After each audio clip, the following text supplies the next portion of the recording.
love that. Oh, right.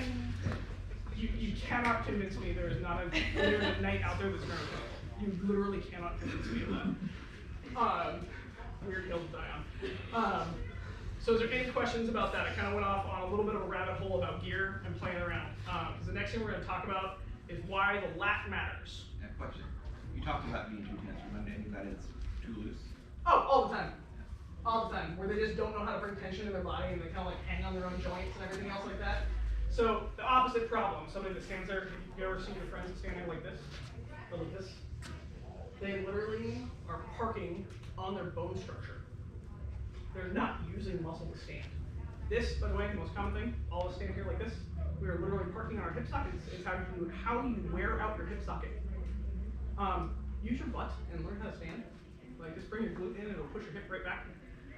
So when you have something that's too loose in a fight, I tend to, does anybody know the science behind keno tape?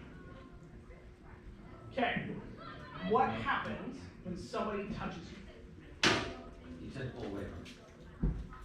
Muscle activation and neuroactivation, right? Keno tape, the reason why it works is a bunch of our muscle is actually naturally asleep. We only use a certain percentage of our muscle. So keno tape works because it's touching us.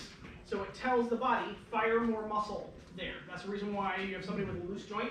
You keno tape them, all of a sudden that joint's a little more stable. It's because more muscle is now firing around that because the brain says, I'm being touched.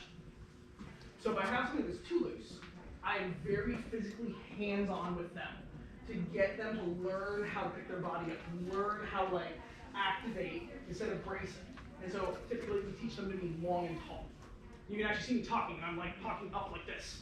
Because as soon as you teach somebody to stand there with their core, they actually get taller.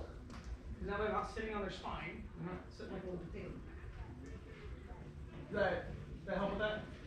A lot of times, by the way, touching their spine will get all the spinal erectus muscles to fire, right? And all of a sudden they stand up, and you'll see them like learn, like their brain will be like, oh shit, I don't want to park. All right, questions before we start messing with the lat? Does anybody need a water break real quick? By the way, we have been go for a bit. Hour and a half. Okay, cool. Everybody get some water, and then we're gonna come back and talk about the lat. And we're